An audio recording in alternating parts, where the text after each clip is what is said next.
Well, Bill Shorten's opposite number on government services is Paul Fletcher. He's also a regular on this program and manager of opposition business in the House. Paul Fletcher's back with us in the studio now. Paul, good to see you again.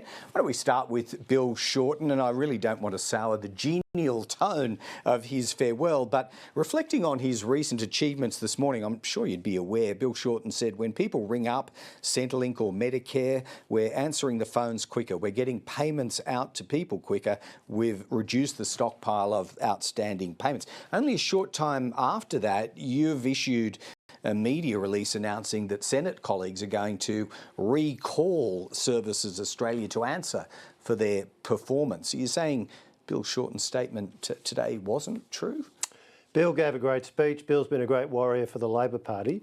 When you look at Bill's record, what he's done with Services Australia is it now takes on average almost 50 minutes if you call the older Australians line before you get an answer. Under us, it took a bit over 20 minutes. If you apply for the age pension, under us, it was taking 35 days. It now takes 60 days.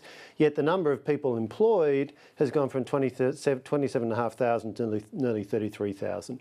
Bill Shorten has spent a lot of taxpayers' money very enthusiastically over his 17 years in the Parliament.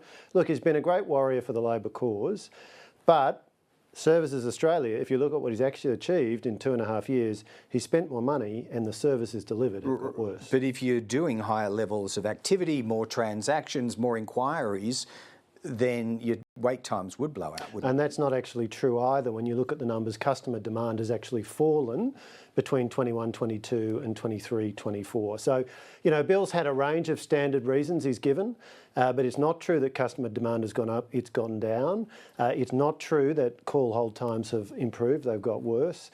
And frankly, it's taken them longer to process key issues or key products like when you apply for the age pension. All right, let's move on to the Future Fund. I'm sure you had the opportunity to hear some of what Josh Wilson said before you, and Angus Taylor, yes, he has promised to rescind this investment mandate if given the opportunity to.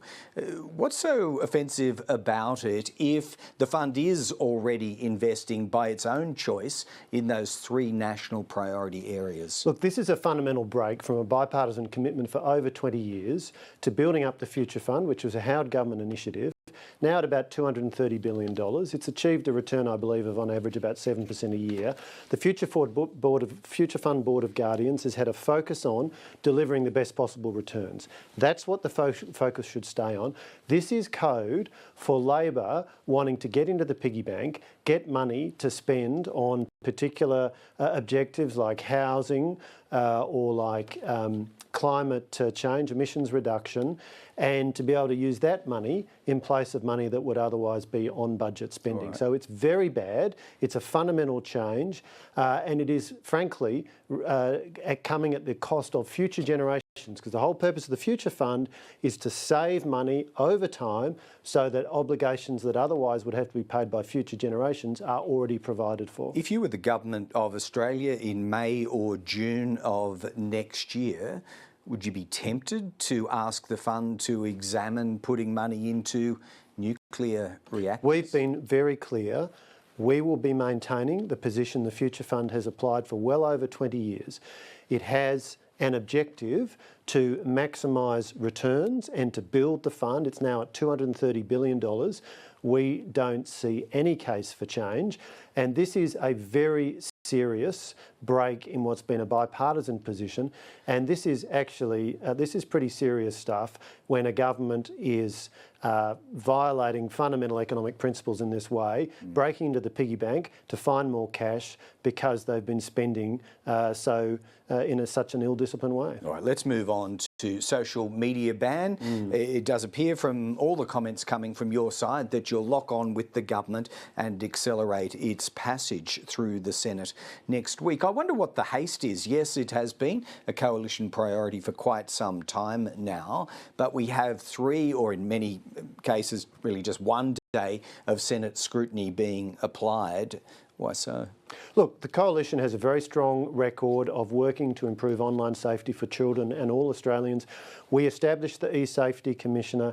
We passed the Tough New Online Safety Act in 2021 when I was Minister for Communications. David Coleman, now a Shadow Communications Minister, has been a very strong and effective advocate. And Peter Dutton, in June of this year, committed that if the Coalition came to government, we would, within 100 days, legislate age limits so that children under 16 would not be able to get access to social media. Now, we welcome the fact that the government has come on board, has followed our lead and is committed to deliver this.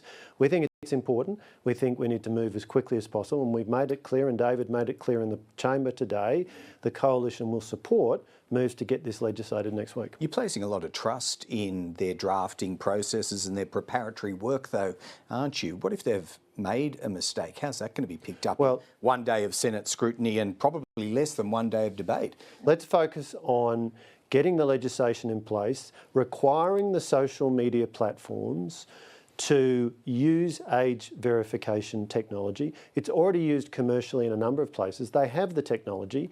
It can be done. We agree with the approach in the legislation that it's about using reasonable measures rather than mandating exactly what tools can be used, but there are very effective technology tools that can now be used, and that's one of the things that's changed, frankly, over the 15 years or so that I personally have been involved in online safety issues, going back to 2010 when I was a very newly arrived backbencher. I've worked on these issues over a long time. I think this is the right time to be doing this, and the Coalition welcomes the fact that the Albanese Labor government has followed our lead and is committed to get this done. Do you think that the X platform is going to comply with this under its current aim? It's a very clear principle that we demonstrated and made stick, for example, when we legislated the News Media Bargaining Code in the face of scepticism from some, that if you do business in Australia, you need to comply with the laws of Australia.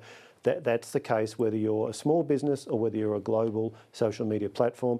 And we demonstrated that the platforms will comply with the Australian law if it's well drafted and rigorously enforced. All right. I should just get one response from you to a question, well, some reporting in the Sydney Morning Herald and a question that Jason Clare was asked in the House today. Foreign student caps, the Coalition is going to come up with its own system, but the reporting says that Sarah Henderson, your education spokeswoman, attended a function with migration agents and private education colleges before you arrived at this position. Was that, Paul Fletcher, consultation or lobbying, that event? Have you established that? I think Sarah's given a pretty clear explanation, but this is a diversionary tactic by Jason Clare, because the fact is the legislation that he's introduced would allow at least half the G8 universities to increase their number of foreign students in 2025. That's why we've said we're not going to support it, because it's not going to be effective. The number of foreign students, 474,000 in 2022, today around 800,000. It's increased dramatically. We are not persuaded that these measures are going to work. We absolutely are committed to getting immigration numbers under control, and if we come to government, we'll have a clear plan to do that. More I could ask on that, but I think we've covered our ground pretty well today. Paul Fletcher, thanks so much at the end of a hectic sitting week. Thanks, Greg.